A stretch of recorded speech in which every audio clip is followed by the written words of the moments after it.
Oh, the hypocrisy is real. The hypocrisy is real. The hypocrisy is real. This episode of Behind the Line is brought to you by our favorite propagandist, Jemele Hill. If you would like to make your ears bleed, listen to her podcast, Jemele Hill is Bothered by White People. I could spend every day of the week reacting to the asinine statements made by Jemele Hill. I try not to talk about her too often. I feel like you guys get tired of hearing about her, and honestly, I get tired of looking at her. The other day, we talked about LeBron James being labeled low IQ by Candace Owens.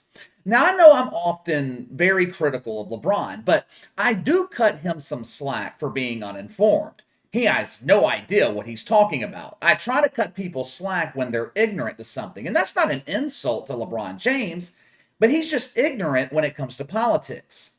That is not the case with Jemele Hill. Not only is Jemele Hill a smart woman, she's educated and she's informed.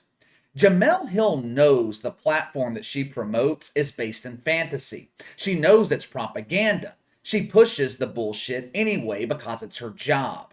She is no different than Stephen A. Smith. Jemele Hill is a paid propagandist.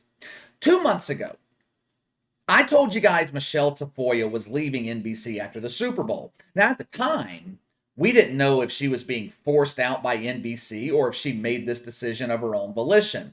Turns out, this was her choice. Now, I speculated at the time that Michele Tafoya could be making this decision because she was tired of dealing with the woke bullshit. Check it out. Once she finishes working the Super Bowl in February, she's done. Now, NBC's claiming this was her decision. And that could be true. But because the media is so full of shit, I have a hard time believing anything mainstream media companies say. We know how these people work. If you are not a hardline social justice warrior, if you don't believe everything they tell you to believe, they don't want to be associated with you. Now, on the flip side, Michele Tafoya has had a long media career.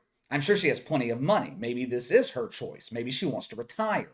Or maybe she's stepping away because she's tired of dealing with the woke bullshit at NBC. Last night, Michele Tafoya was a guest on Tucker Carlson. He asked her why she decided to leave a lucrative position as an NFL sideline reporter.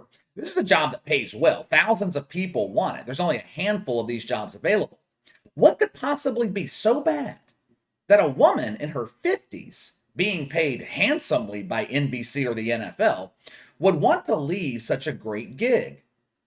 Check out Michele Tafoya's answer. It's been on my mind for quite a while, Tucker. Thank you for having me. And no, NBC did not encourage this. They did not force this. This has been on my mind.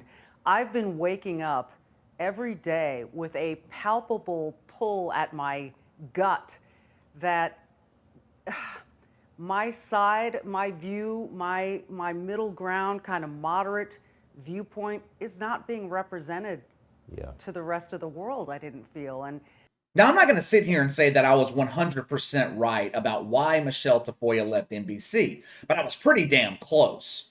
She was a little bit more judicious in how she explained it than I was. I said that she was just tired of dealing with the woke bullshit. Michele Tafoya said that she felt her views were not being represented. Pretty much the same thing. Michele Tafoya was a sideline reporter for 30 years. Up until her appearance on The View last November, I had no idea of her political beliefs. I know the beliefs of Maria Taylor, the new golden child in NBC. I knew the beliefs of Rachel Nichols. I knew the beliefs of Katie Nolan, who has mysteriously disappeared after ESPN figured out that she was absolutely useless when it comes to drawing an audience. But I never knew the political leanings of Michele Tafoya. Why? Because her opinion was not allowed. It didn't fall in line with their agenda. Michele Tafoya's final broadcast was 4 days ago. I have learned more about her politics in the last 4 days than I did in her 30 years on television. This increased media presence and her being so vocal about the issues that matter to her has triggered some social justice warriors. One of them being Jemele Hill, who never wastes an opportunity to prove to the world that she is indeed a dumbass. We're all hypocritical in one way or another, but you gotta work real hard to be as hypocritical as Jemele Hill. I mean, it takes effort to be this hypocritical.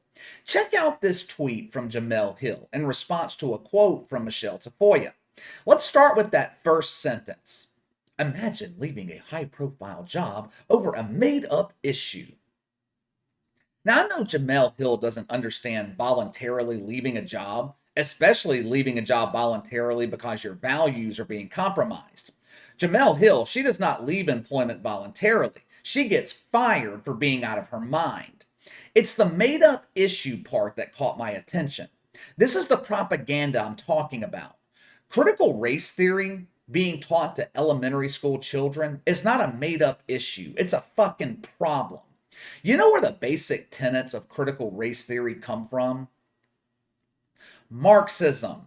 It began at the university level back in the late 60s and the 1970s.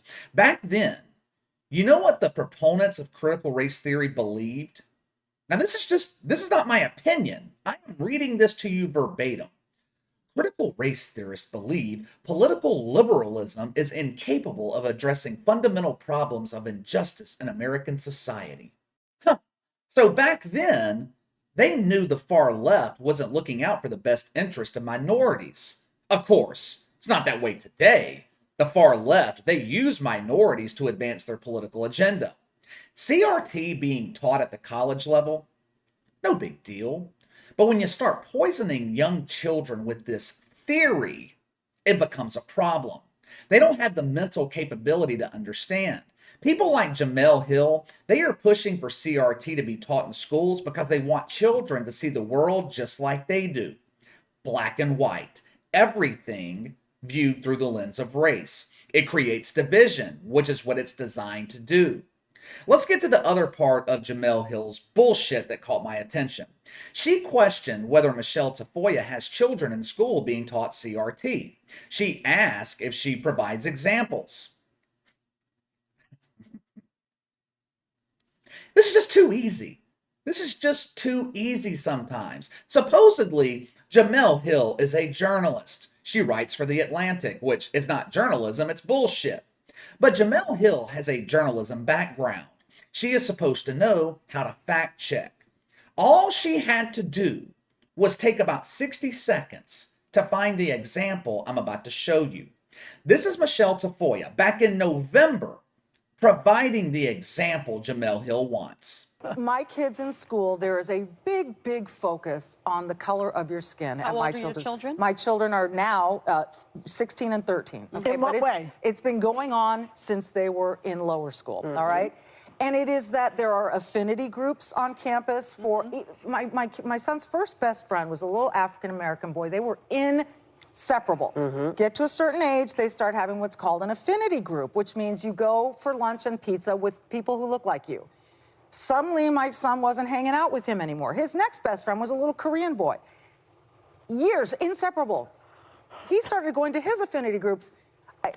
Why are we even teaching that the color of the skin matters? What makes this even worse, Jemele Hill is the queen of throwing out accusations, false claims, without providing examples. This is the woman who called Donald Trump a white supremacist, provided no examples. This is the same woman who compared the United States to Nazi Germany, provided no examples. I wonder why. I guess Jemele Hill couldn't find any operational concentration camps here in America. I can tell her where she will find some: China. This is the same woman who claimed nearly 75 million people were racist because they voted for Donald Trump. I don't remember her being asked for examples of that. This is the same woman who claimed Clay Travis was one of the reasons she was fired by ESPN. Executives at ESPN are reactionary, and they reacted to a false narrative painted by Clay Travis. You really think executives at ESPN, the worldwide leader in woke, the wokest of the woke, are reacting to Clay Travis? Clay Travis? Jemele Hill was fired by ESPN because she was too radical for the most radical network on television. Jemele Hill, she is the smartest dumbass that I have seen. How can someone be this smart, yet be so stupid? Only one thing makes sense. She is being paid to be a propagandist. You look at the difference between Michele Tafoya and Jemele Hill. Michele Tafoya, she's personable, she's happy, she's relatable. She would be fun to drink beer with and just talk shit or talk real issues and not worry about her getting offended. Then you have Jemele Hill. I don't want to share an area code with Jemele Hill, much less a beer. She is miserable. She hates her own country. She's a race baiter. This is the difference between your typical social justice warrior and a normal individual. But let me know what you guys think. Jemele Hill, once again, proving her hypocrisy. Also, give me your thoughts on Michele Tafoya. She looks to me like she is at peace with her decision and really enjoying having the freedom, finally, to speak her mind. Sound off in the comments below. Make sure to like and subscribe. Click the notification bell to receive all notifications from the channel. Best way to contact me is by email at btlkc84@gmail.com, KC_BTL84 on Twitter. I'll see you guys tomorrow.